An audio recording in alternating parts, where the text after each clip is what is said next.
Sisa-sisa ledakan matahari pada 11 April lalu memicu ejeksi massal material matahari menuju ke arah bumi.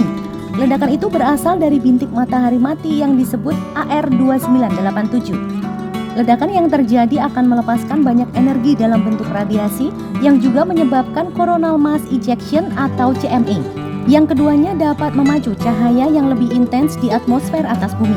Adapun materi CME kemungkinan akan berdampak pada bumi. Bintik matahari daerah gelap di permukaan matahari yang disebabkan oleh fluks magnet yang kuat, bersifat sementara dan dapat berlangsung selama berjam-jam hingga berbulan-bulan.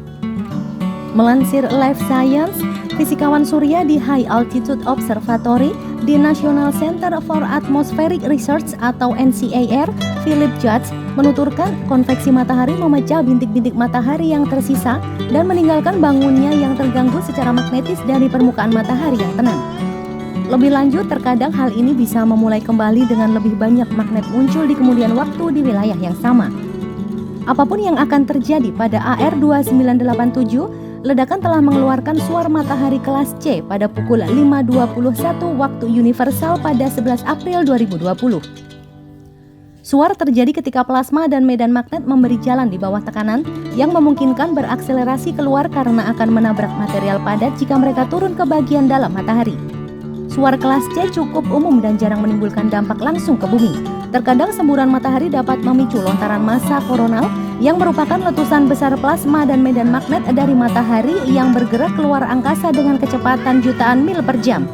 Suar matahari kelas C jarang memicu CME dan jika terjadi CME biasanya lambat dan lemah.